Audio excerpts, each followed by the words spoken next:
अच्छा बोलो, एयरपोर्ट कितना आलीशान होता है, हर जगह का एयरपोर्ट कितना सुंदर होता है, वहां पे कोई नारियल नहीं बांधता ना, वहां कूलर ही लटकाता कोई काला मुंह करके है। 2 कमरा बना लिए, कूलर सब लटकाते हैं। और एयरपोर्ट इतना आलीशान है, ये 1000 करोड़ में बना है, वहां पे कौन अम्मी बैठी है, कौन मम्मा बैठा है कूलर ही लटकाने, कौन नजर उतारेगा वहां पे, और आज तक नजर ना लगे।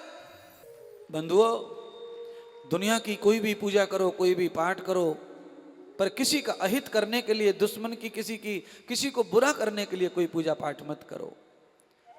हमारी बहुत सारे लोगों में गंदी आदतें होती हैं समाज में। बहुत सारे लोग हैं, कुछ माताएं, कुछ पुरुष भी ऐसे पागल हैं कि वो दूसरों की हानि के लिए जन तंत्र मंत्र मूली मक्कड़ जन क्या क्या पढ़वाते रहते हैं बाबा लोगों से। और उन बाबा की भी माथा फूट गया है, उन बाबाओं को भी अकल पे पत्थर पड़ गया है कि वो दूसरे को हानि पहुंचाने के लिए वो कैसे पूजा पाठ कर देते हैं, तंत्र मंत्र कर देते हैं, कैसे जादू टोना कर देते हैं। मेरे सभ्यता, मेरा समझ ये है, शास्त्रों की समझ ये है, और मैं तो ये चाहता हूं, भगवान भी वो चाहते हैं, सब ऋषि मुनि वही चाहते हैं कि दुनिया की कोई एक अगरबत्ती भी जलाते हैं तो उससे भी जगत का कल्याण हो। ऐसी भावना रख के पूजा करो भगवान की, जिससे हमारा कल्याण हो। दूसरों का दुखड़ा दूर करने वाले तेरा दुख दूर करेंगे राम। सुख दे सुख होत है और दुख दे हत दुख आए। ये दोनों ही अपनी खेती है, ये अपने आप उपजती है महाराज। आप जो सुख बांटेंगे सुख आएगा, दुख बांटेंगे दुख आएगा। आपने वो नारियल भालिया नींबू फीबू दूसरे के दुकान पे जहां भी फेंका, पर आप किसी का बुरा करना चाहते हो तो आपका बुरा पक्का होगा। हो सकता है आपका तंत्र मंत्र सफल हो जाए, सामने वाले का बुरा हो भी जाए थोड़ा बहुत, पर उस आदमी का थोड़ा बहुत ही होगा, क्योंकि तंत्र मंत्र इतना ही चलेगा। तुम्हारा बहुत ज्यादा बुरा होगा, क्योंकि तुमने तो कर्म कर लिया ना पाप का, तो पाप का गड़ा भर जाएगा तो बहुत भयंकर फूटेगा। इसलिए सभ्यता यही है हमारे सज्जनों की, हमारे मानव समाज के, कि हम कोई भी मंत्र पढ़ें, कोई भी तंत्र पढ़ें, किसी का दुख कैसे दूर हो, बस ये भावना से पूजा पाठ मंत्र तंत्र करो। ऐसा कोई काम मत करो कि इसकी फैक्ट्री बंद हो जाए, इसकी दुकान बंद हो जाए, इसकी गाड़ी ऐसी हो जाए, इसका ये ऐसा हो जाए। आजकल थोड़ा कम हो गया है ना, थोड़ी शिक्षा बढ़ी है, थोड़ी जागृति बढ़ी है, सुरक्षा बढ़ी है। पुराने जमाने में माताएं इतनी पागल हो जाती थी तो किसी के बच्चे के बाल काट ले जाती थी, किसी का अंडरवियर उठा ले जाती थी, किसी का लंगोट ले जाती थी।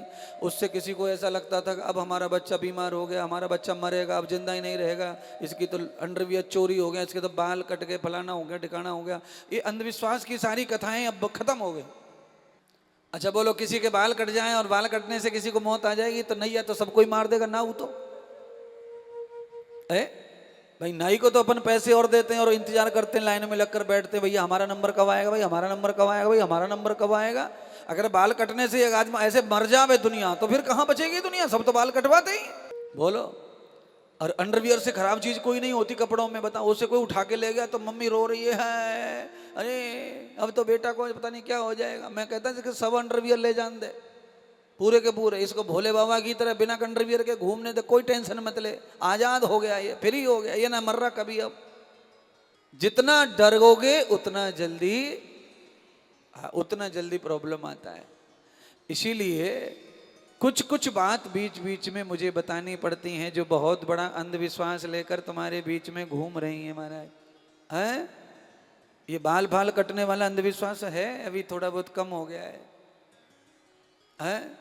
साल में एक बार तो आ जाता है, सुनते रहते हैं। अच्छा, ये बाल काटने वाला जब भी आता है तब इधर ही आता है, यूपी के साइड में, बस्ती गोंडा गोरखपुर साइड में इधर ही आता है वो, जहाँ शिक्षा का अभाव है, जनसंख्या ज़्यादा है, गरीबी है, वहाँ पे जादू टोने ज़्यादा चलते हैं। आप देख लेना, जितने टोटके हैं वो सब मिलेंगे गरीबों के घर पे। उनको लगता है कैसे भी भला हो जाए हमारा, कुछ भी करके भला हो जाए, तो वो बेचारे करते रहते, टोटके टोना कुछ भी करते रहते। बोलिए, अच्छा बोलो, एयरपोर्ट कितना आलीशान होता है, हर जगह का एयरपोर्ट कितना सुंदर होता है, वहां पे कोई नारियल नहीं बांधता ना, वहां कूलर ही लटकाता कोई काला मुंह करके। और 2 कमरा बना लिए, कूलर ही अलग लटकाएंगे, फलाने पे ठिकानों अलग करेंगे, क्या करते बैठे हैं बोलो है। 2 कमरा बना लिए, कूलरी कूलरा सब लटकाते हैं। और एयरपोर्ट इतना आलीशान है, ये 1000 करोड़ में बना है। वहां पे कौन मम्मी बैठी है, कौन मम्मा बैठा है कूलरी लटकाने, कौन नजर उतारेगा वहां पे? और आज तक नजर ना लगे, बताओ। और एक बार ईंट लगाकर सीमेंट ना हो रहा, 10 सालों कूलरी ज्यों की त्यों लटक रही है। अरे बावड़े, ये तेरा मुंह फाड़ के पड़ा है, इसको कहां नजर लग रही है जब तक? तो ये सब गरीबों का डर है बेचारों का। एक से एक आलीशान एयरपोर्ट, एक से एक आलीशान स्टेशन, एक से एक आलीशान सब चीजें बन रही हैं, पर गरीबों को नजर खाई जा रही है, गरीबों को टोटका खाए जा रहे हैं। जो भी लगता है वो हमेशा व्यक्ति को लगता है, मकान दुकान को कुछ नहीं समझना।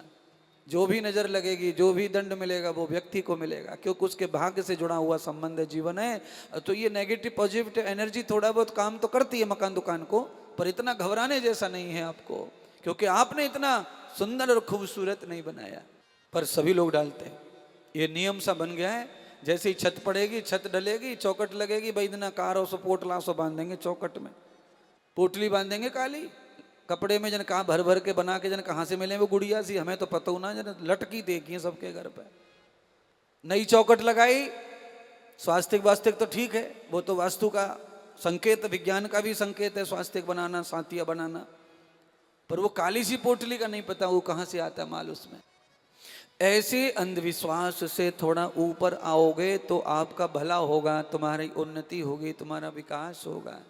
आप तो काली पोटली की जगह पे लिख दो कि आपका स्वागत है, पधारिए हमारे नए घर को देखने, पधारिए पधारिए, पूरे मोहल्ले को बुलाओ, गाँव को बुलाओ, हैं? और तुम हो रहे चालाक, तुम तो लिख रहे हो उस पे बुरी नजर वाले तेरा मुंह काला, बताओ, हैं? ऐसा कौन सा सोना लगा दिया तूने चौकट में जो तेरी नजर लगेगी आड़ोसी पड़ोसी की? सबके मकान ईंट से बने, सबके प्लास्टर हो में है। जब मकान बन के तैयार हो जाए तब थोड़ा बहुत टोटका कर लो। तो उस समय टोटका क्या करें गुरुजी? तब इंद्रदेव को बुला करके घर में बढ़िया हवन यज्ञ करवाओ, सुगंधी कर दो, घर में हवन करवा के सुगंध कर दो, घर में देवताओं को पड़ोसियों को खीर पूड़ी खिलाओ, बढ़िया बढ़िया भंडारे दो, नए मकान में झूठन करवाओ, ब्राह्मण की बुला करके, आचार्यों को बुलाओ, जो वेद पाठी हैं उनको बुलाओ, मंत्र बुलवाओ, धुआंधार शुद्धि कर दो उसकी। फिर देखो अलाए बलाए सब भाग जाएंगी।